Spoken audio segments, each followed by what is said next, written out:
మొత్తానికి Jubilee hills by election మాత్రం చాలా హీట్ని క్రియేట్ చేసింది. అసలు కాంగ్రెస్ పార్టీ వాళ్ళకైతే ఎవరిది వాళ్ళది ఒక దారి అన్నట్టు అయిపోయింది. మంత్రులేమో మేము చేతులెత్తేసిన మన చందంగా మారిపోయింది. ఇదంతా ఎఫెక్ట్ దేనికి ఉండింది? ముఖ్యమంత్రి రేవంత్ రెడ్డి ఆంధ్రజ్యోతి పత్రికలో కొత్త పలుకు పేరుతో పలికిచ్చిన విధానం కావచ్చు, రాపిచ్చిన రాతలు కావచ్చు. సో ఏమన్నా కానీ ఎందుకు మేము ఒకవేళ పనిచేసినా కూడా ఆయనకే పేరు వస్తుంది కదా. ఇది ఓడితే ఎంత గెలిస్తే ఎంత. ఒక విధంగా చెప్పాలంటే మనసులో మాట చెప్పాలంటే వాళ్ళకి నిజంగా ఇది గెలవాలని కూడా లేదు. సరే ఇంతకు చూద్దాం. ఇప్పుడు వీళ్ళు ప్రతిదానికి ముఖ్యమంత్రి రేవంత్ రెడ్డి ఏం మాట్లాడుతున్నాడు? బై ఎలక్షన్స్లో కంటోన్మెంట్ గెలిచింది. కంటోన్మెంట్ గెలిచినాక 4000 కోట్ల నిధులను విడుదల చేసి అభివృద్ధి పనులు చేపించినామని చెప్పిండు. నిజంగా వీళ్ళు గుండె మీద చేసుకొని చెప్తారో? అమ్మో గుండెలు తీసిన బంట్లు చెయ్యనేస్తారు. కానీ ఏడన్నా దేవుడి దగ్గర ప్రమాణం చేస్తారా? అది కూడా చేస్తారు, దొంగ ప్రమాణాలు. అది నేను కొత్తగా చెప్పాల్సిన పని లేదు కదా.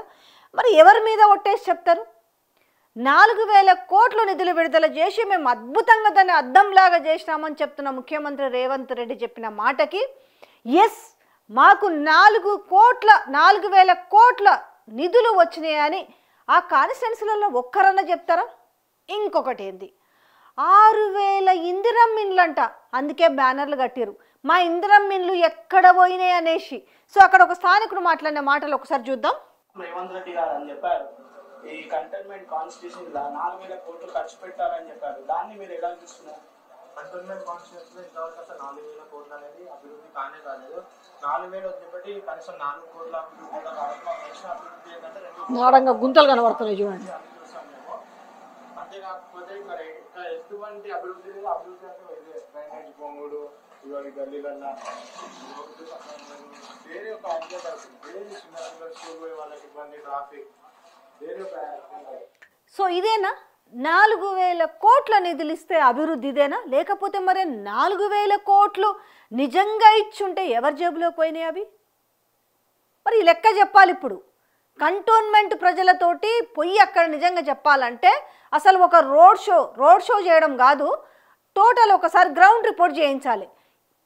స్థానికులతో చెప్పించండి, ఇగో మేము 4000 కోట్ల నిధులు ఇచ్చినాము, ఇగో మీకు ఇంత అభివృద్ధి జరిగింది అని అంటే అవును ఎస్ మాకు 4000 కోట్ల నిధులు వచ్చినాయి బై ఎలక్షన్లో కాంగ్రెస్ పార్టీ గెలిచిన తర్వాత అని చెప్పేసి ఒక్కరితో చెప్పించుండ్రబ్బా. కనీసం చెప్పించురు అంటే అది కాదు, పెయిడ్గా కాదు, మనస్ఫూర్తిగా ఎవరన్నా స్థానికులు మాట్లాడతారేమో ప్రయత్నం చేయరు.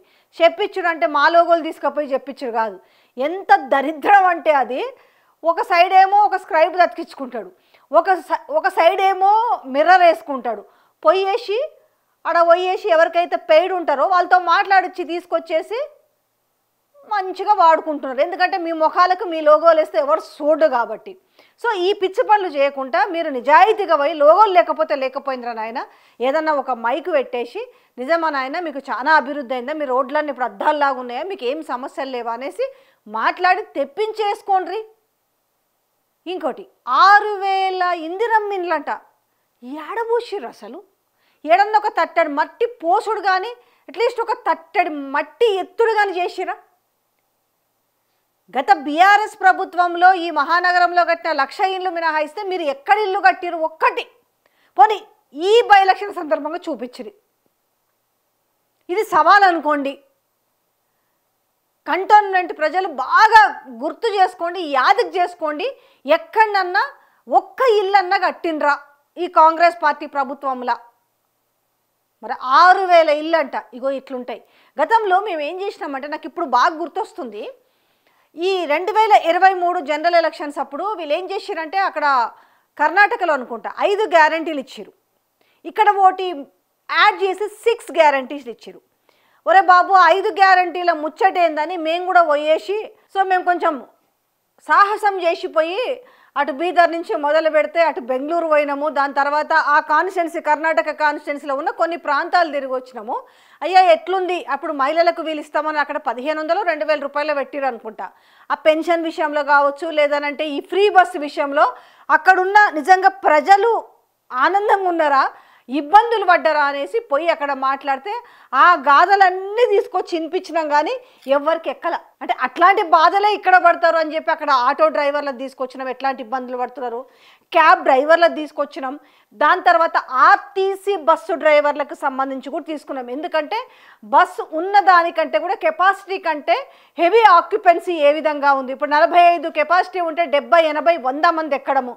అంటే ఫ్రీ బస్ ఇచ్చిన తర్వాత బస్సులు పెంచిరా, ఇట్లాంటివన్నీ కూడా అక్కడ అడిగి అవన్నీ తీసుకొచ్చి మ్యాక్సిమం, ఎందుకంటే మనకు ఈ కర్ణాటక బార్డర్లో ఉన్న వాళ్ళందరూ కూడా తెలుగు మాట్లాడతారు, కొంచెం అర్థమవుతుంటుంది, వాళ్ళందరూ తీసుకొచ్చి ఇదే పరిస్థితి అని చూపించినా కూడా ఇక జర ఎక్కలేదనుకో.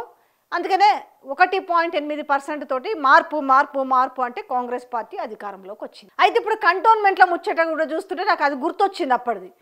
ఎందుకంటే ఈ కంటోన్మెంట్కి సరే అదంటే కర్ణాటక, సరే మన నైబర్ స్టేట్ అయినప్పటికీ కూడా ఎట్లయినా కూడా ఇక్కడికి చేరేసరికి అది పెద్దగా జనాల్లోకి వెళ్ళలేదు. కానీ ఇది ఎంతో దూరంలో లేదు. కంటోన్మెంట్ అయితే జూబ్లీ హిల్స్కి కంటోన్మెంట్కి ఎంతో తేడా లేదు. ఒకసారి మీరు ఎవరన్నా మీ సన్నిహితులో లేకపోతే మీ ఫ్రెండ్స్ మీ బంధువులో లేదు మీరు అటువైపు పోయినప్పుడు ఒకసారి కనుక్కోండి. నిజంగానే బై ఎలక్షన్స్లో కాంగ్రెస్ పార్టీ గెలిచింది కదా, నిజంగా గెలిచినాక అంత అత్యద్భుతమైన అభివృద్ధి చేసిందా? పెద్ద ఏదో దేశంలో ఉన్నట్టు ఇక్కడ తీసుకొచ్చి గొప్పగా మేము 4,000 కోట్లు ఇచ్చినాం, 6,000 ఇందిరమ్మ ఇళ్ళు ఏమైంది? అందుకే ఫ్లెక్సీలు కట్టుకొని ప్రజలు మాట్లాడుతున్న మాటలు. ఇంకోటి వచ్చేసి ఎలక్షన్స్ టైంలో చెప్పారు కదా 6,000 ఇందిరమ్మ ఇల్లు ఇచ్చారని చెప్పి, దాన్ని ఎలా చూస్తున్నారు? 6,000 ఇందిరమ్మ ఇల్లు లేవు, 6 ఇందిరమ్మ ఇల్లు లేవు. అసలు ఇందిరమ్మ ఇల్లు అనేది కంటోన్మెంట్ తీసుకురాలేదు. పాత గవర్నమెంట్ ఏదైతే ఉండేనో మా కేసీఆర్ గారు వారు ఇచ్చిన ఈ డబుల్ బెడ్రూమ్లోనే వీళ్ళు చూపెట్టి వీటిని డబ్బు కొట్టుకుంటున్నారు తప్ప ఎటువంటి ఇందిరమ్మ ఇల్లు ఇవ్వలేదు.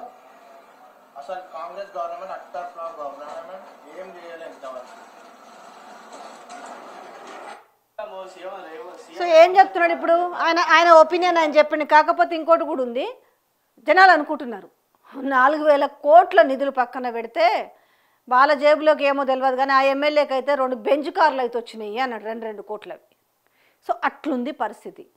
ఏనో పెద్ద దూరంలో ఉన్నదన్నట్టుగా తీసుకొచ్చి అబద్ధాలు అలాగనే మీకు ఇక్కడ తీసుకొచ్చి రేపు గెలవంగానే మీకు ఇట్లా చుక్కలు చూపిస్తామంటే ఏం గెలవకపోతే చేయరా అని మాట్లాడుతుండగా అజరుద్దీన్.